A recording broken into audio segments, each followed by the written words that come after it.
নবী রাজাকে রাজা বলা যাবে না, কি বলা যাবে? কি বলবো আমরা? মোল্লাদের আমদানি হয়েছে বাংলাদেশে। আপনারা মনে করেছেন আমি ইউটিউব দেখি না, বক্তাদের ওয়াজ শুনি না? রাজা মোবারক বলা যাবে না, কবর বলা হবে। কবর বললে তুমি তোমার বাবার খবরকে খবর বলো, নবীর খবরকে খবর বলবা কেন? রাজা মোবারক বলতে হবে, ঠিক কিনা বলো? সেই জন্য দাওয়াত দিতে হলে যাচাই ফাঁসাই করে বক্তা নিয়ে আসবেন। ফালতু এবং মূর্খ বক্তা, মূর্খ,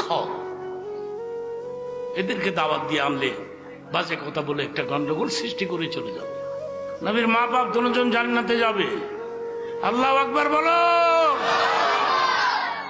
আহলে হাদিসের লোকেরা বলতেছে নবীর মা নবীর বাপ দুজন জাহান্নামে যাবে।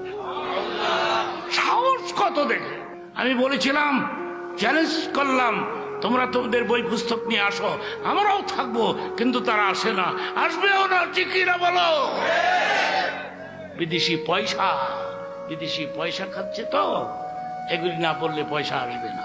নারায়ে তাকবীর, নারায়ে রিসালাত। রিসালাতের উপরে তাকবীর দেওয়া জায়েজ আছে 100 বার, 1000 বার। যুবকেরা, একটা কুত্তা পর্দা ছাড়া পেশাব করে না।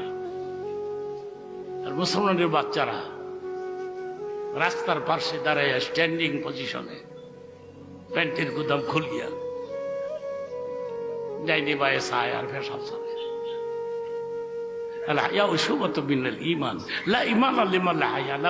যার লজ্জা নাই তার ইমানও নাই, ঠিক কিনা বলো?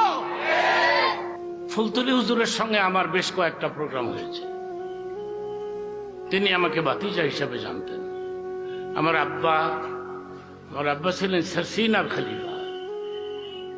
সেই হিসাবে ওনাদের মধ্যে ভ্রাতৃত্বের একটা সম্পর্ক ছিল, আর আমাকে ভাতিজা বলেই তিনি ডাকতেন। ওনার বৃহত্তম জানাজায় আমি শরীক হতে পারি নাই, কারণ ওই সময়ে আমি ইংল্যান্ডে ছিলাম, লন্ডনে ছিলাম। নাতি কিছুক্ষণ আগে বয়ান করেছে, দেখলাম ভালোই তো, খারাপ কি? চমৎকার বয়ান করতে পারেন। ওনারা দেশের ভবিষ্যৎ।